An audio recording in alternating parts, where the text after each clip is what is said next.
So you've got a choice. Somebody offers you 2 presents. This one and this one. Which one are you going to choose? This one? Or do you know better? Have you played this game before and you choose this one? Well, guess what? For me, it's neither of them. And we're going to talk about that. So go ahead and get yourself some tea. Come back. We're going to sit and chat about the problem with the lesson of the ugly present.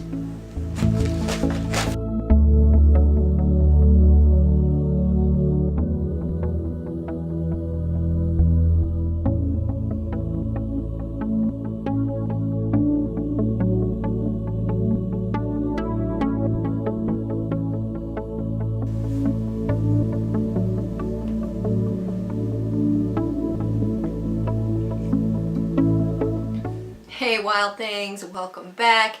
This is Cypris and this is episode 3 of Cypris Tea.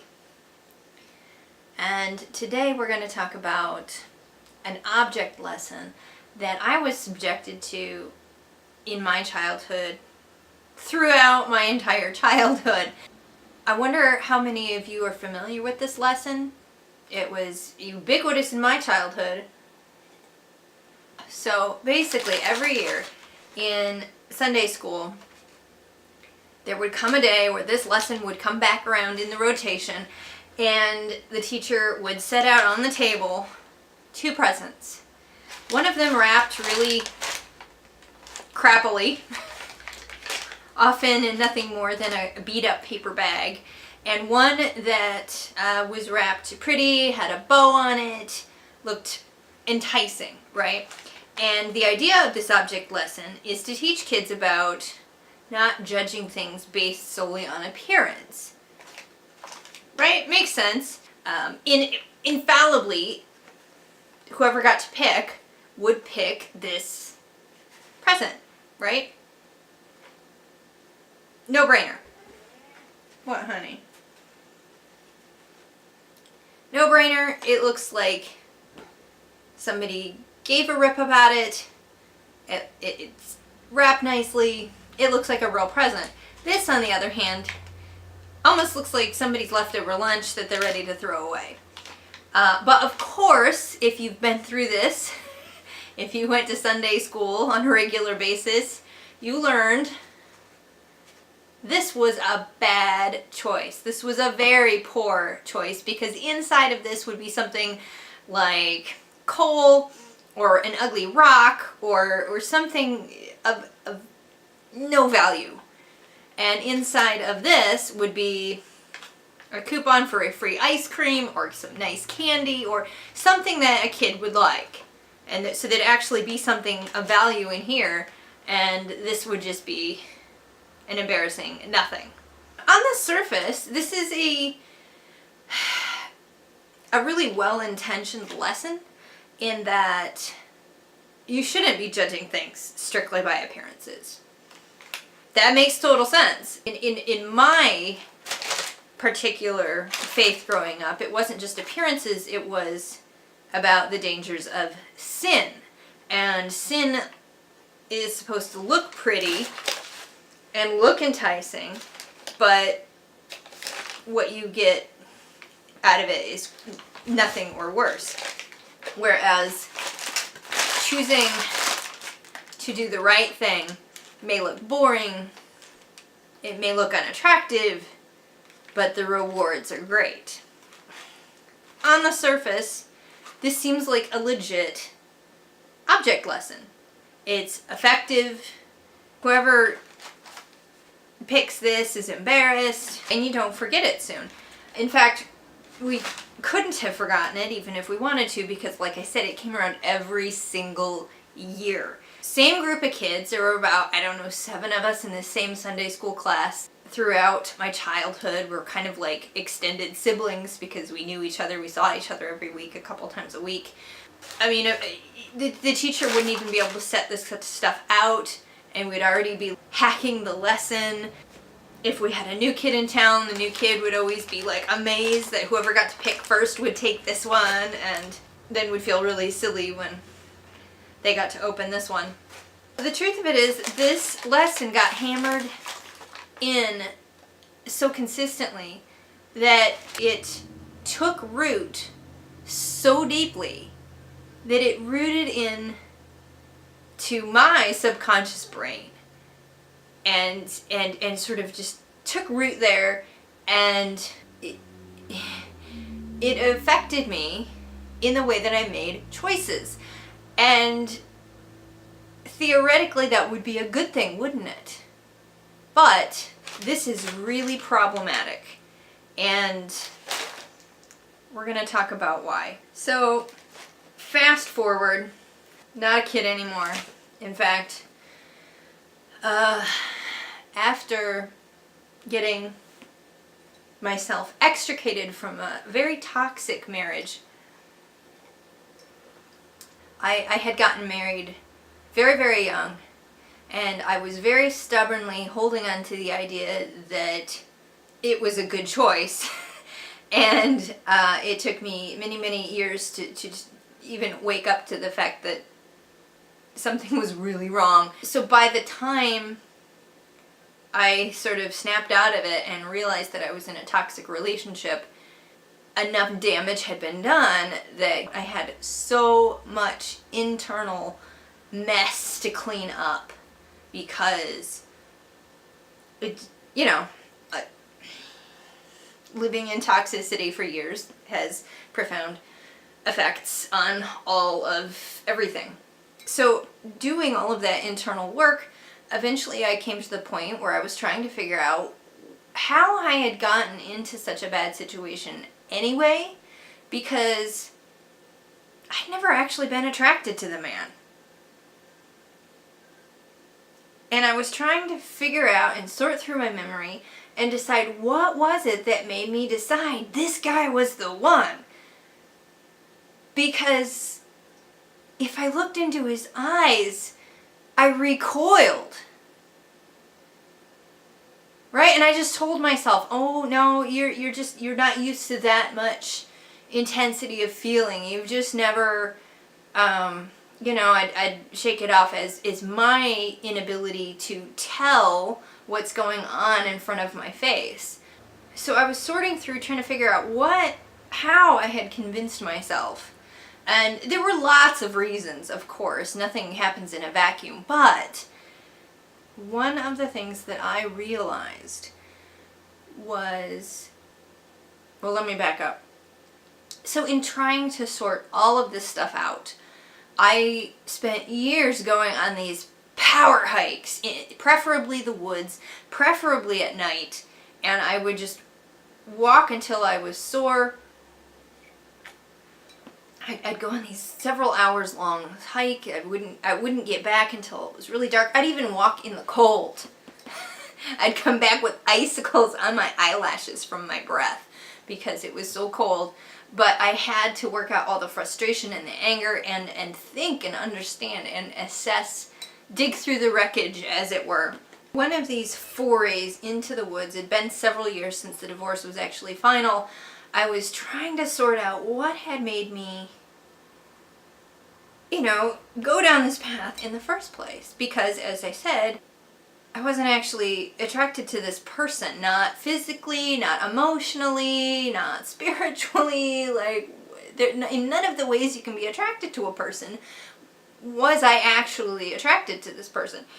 And as I was walking from one patch of woods to the next across this boardwalk that went through the wetland in this particular park, it hit me in this flash of insight.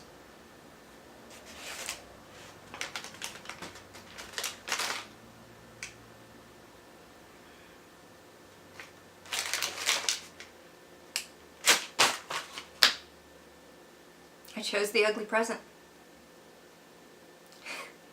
This object lesson sunk into my subconscious so deeply that when I was actively engaged in trying to find a life partner, as a matter of course, I completely rejected anything that I was actually attracted to, because of course that must be bad. It must be wrong. It must be toxic. And I gravitated to this.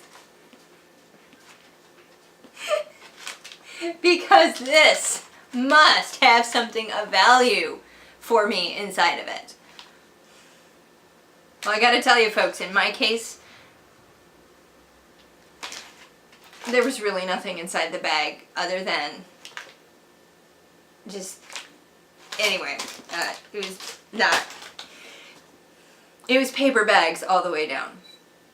And I was so angry.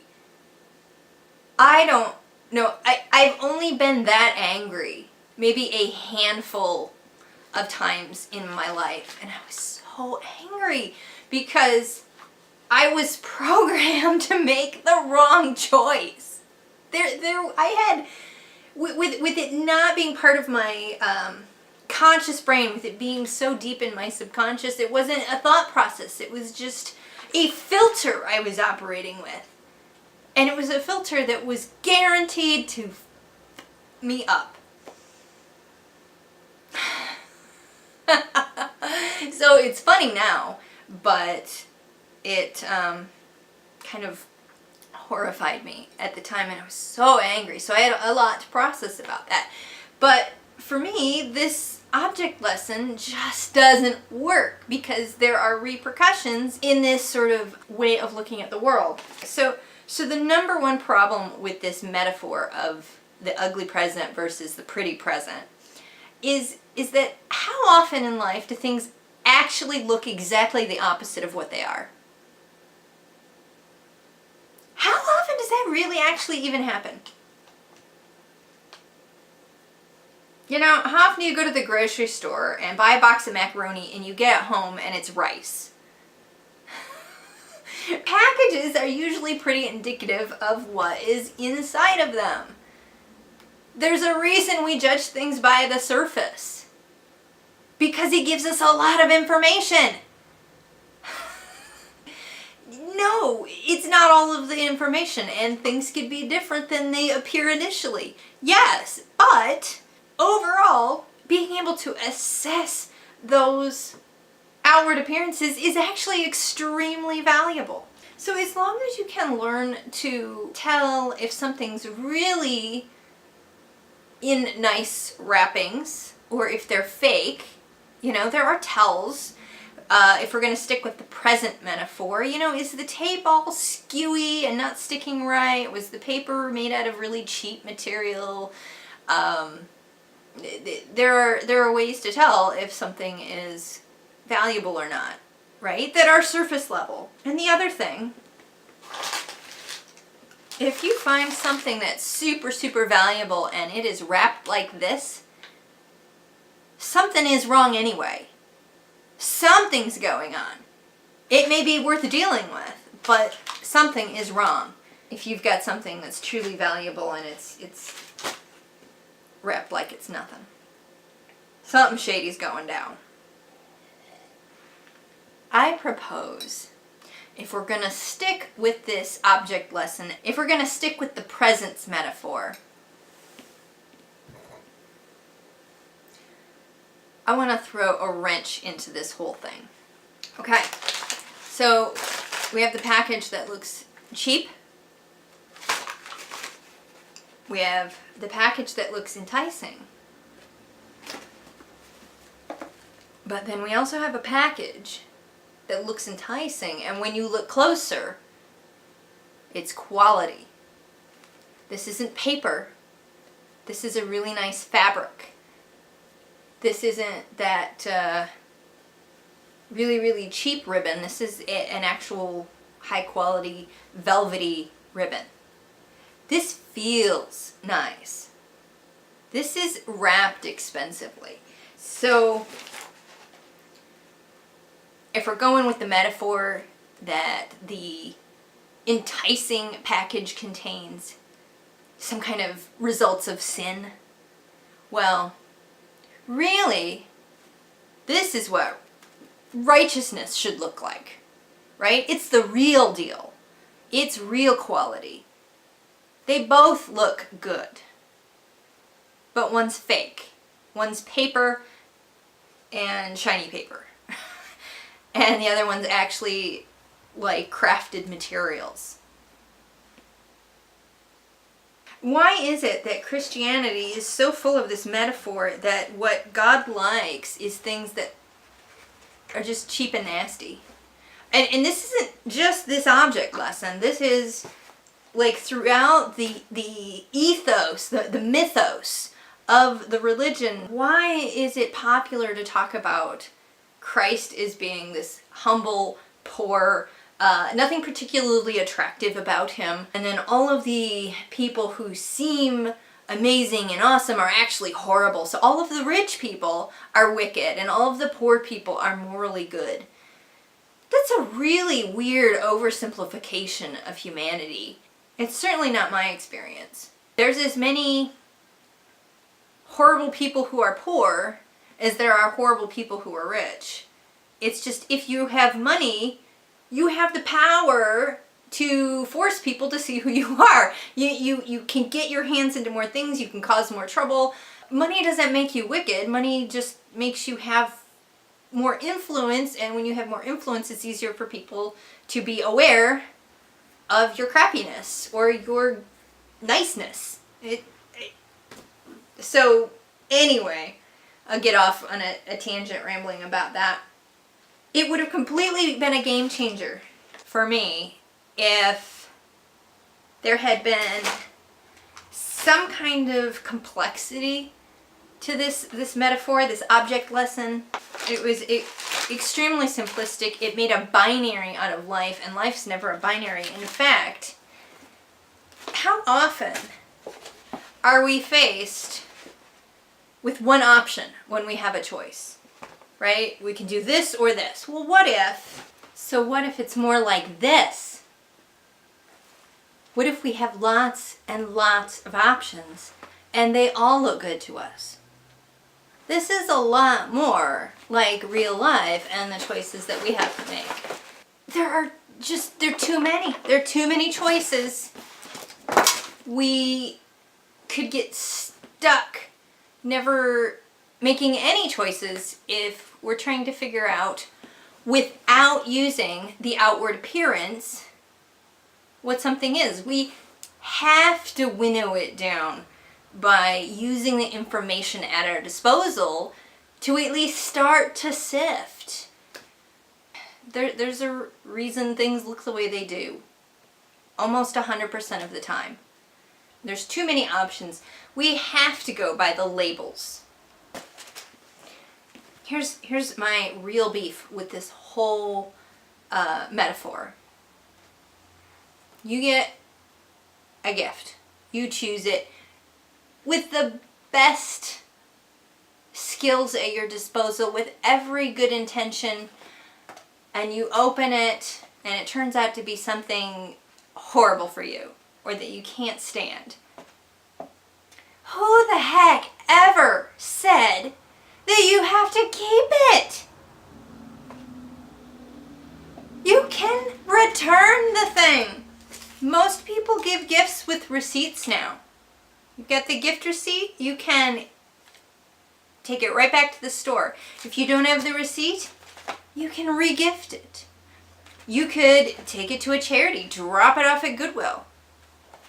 And if you don't have any backbone at all, and you don't want to offend the person who gave the gift to you, shove it in the closet and only bring it out when that person comes to visit. You are not stuck with your choices just because you made choices. The world doesn't work that way. So if we're going to extend this metaphor out to real life and backwards translate it, let's say you decided that it seemed like a good idea to be mean to someone for whatever reason. That just was the enticing package for you, and you're mean to that person. and then later you feel like, oh, I don't feel right about that. I feel icky. I don't like that. You're not stuck for the rest of your life being mean to every person that you interact with. It doesn't work that way. You are fully capable of going back to that person, apologizing, and never doing it again. In fact, if you're spineless, you can still never do it again without apologizing. We are not stuck with our bad choices if they turn out to be not what we want them to be. We're not stuck with our choices. I mean, not everything is going to be as easy to return or to take back to the store. Oh, this one's trying to unwrap for me. Say you decide in your life that maybe you take up smoking or some other addictive thing. And then you decide, well, that's not good for me. That's not what I want to do. It's going to be a whole heck of a lot harder to return it. Take it back, right? But it can still be done. You are not forced to live with every bad decision you've ever made. You do have to find a way to get rid of it. But there are so many ways. You can throw it out. You can burn it. You can find somebody who actually wants it. You don't ever have to keep something just because somebody gave it to you or just because you thought it was something you wanted. Because life isn't that simple.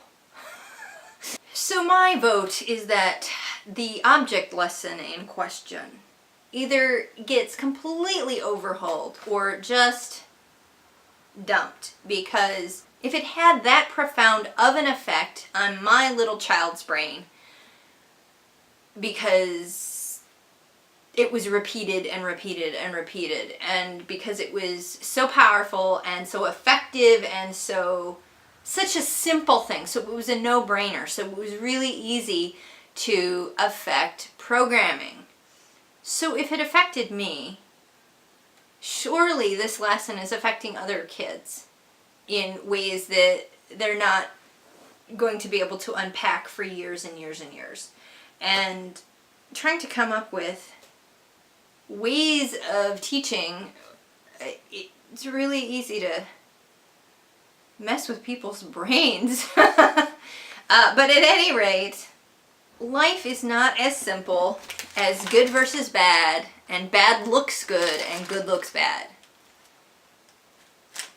It doesn't work. So life is complicated. Life is, if we're going to run with this metaphor, like Christmas morning, and there's an almost countless number of options under the tree. And yeah, some of them are going to be from a weird aunt who's lost touch with the family and doesn't know what an age-appropriate gift is for a young child. And it's going to be weird, and little 5-year-old's going to open a bag of socks. Not everything we get in life is what we want it to be. But there are so many things under that tree, and some of them are going to be amazing, and some of them, if they don't fit, or if they're horrible for us, we can take them back to the store. Or throw them away, or whatever we want to do. So, what do you think? Is this an object lesson that you were familiar with as a child? Is this new to you? What do you think? Am I missing something here in my reinterpretation? Let me know what you think in the comments below. I'd love to get dialogue started. Thank you for listening to yet another one of my rambling about all the things that are weird or interesting or funny or wrong with this world. And